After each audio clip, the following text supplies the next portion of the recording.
sir, and our group is Group 4. And unang interview namin na isang miyembro ng kababaihan. Gusto lang, bilang babae, ano ang iyong opinion tungkol sa kababaihan? Ako, opinion sa lang ay ipadayon nila lahang ilang gender. Kailangan mo ng choice, hindi naman anak, kailangan mo lang ginati mo silang heart. Bilang isang babae, masasabi mo ba na mas malaki o superior ang mga lalaki kaysa sa mga babae? At kung oo, bakit mo ito nasabi? My answer is no. Yes.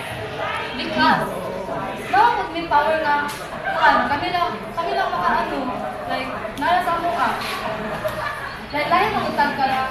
Kasi na characteristic, whatever.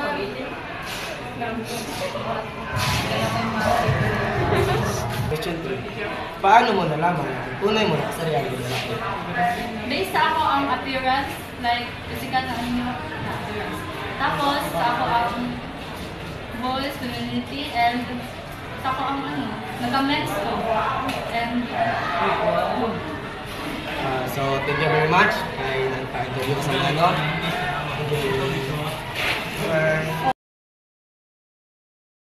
Sa aming unang tanong, bilang babae, ano ang iyong opinion tungkol sa mga membro ng community?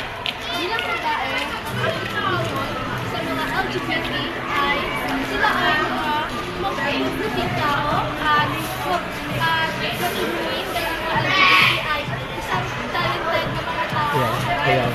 Bakla sila ay talented sa lahat. Thank you po sa iyong sagot.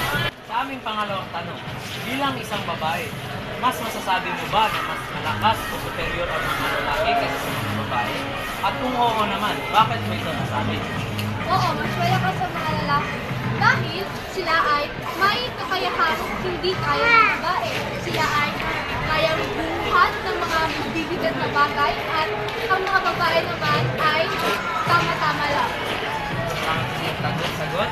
Sa aming pangatlong tanong naman, bilang isang babae, nakaramdam ka po ba ng diskriminasyon galing sa mga ibang kasanggaan? Bilang babae, oo, nakaramdam ako, nakatanggap ako ng diskriminasyon sa lahat-lahat. Minsan sa labas ng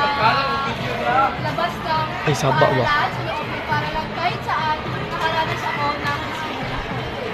Salamat po sa iyong masigil na pagsagot. At dahil po dito na po magtatapos ang ating tanong sa mga babae. Salamat po.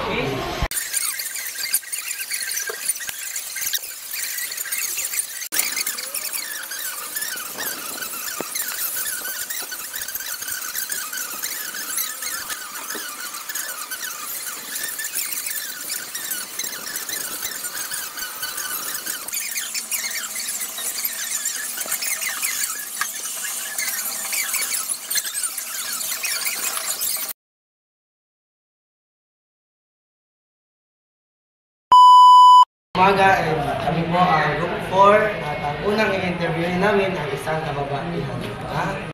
Ano masasabi mo sa iyo sarili bilang Yawa ni Sigbin.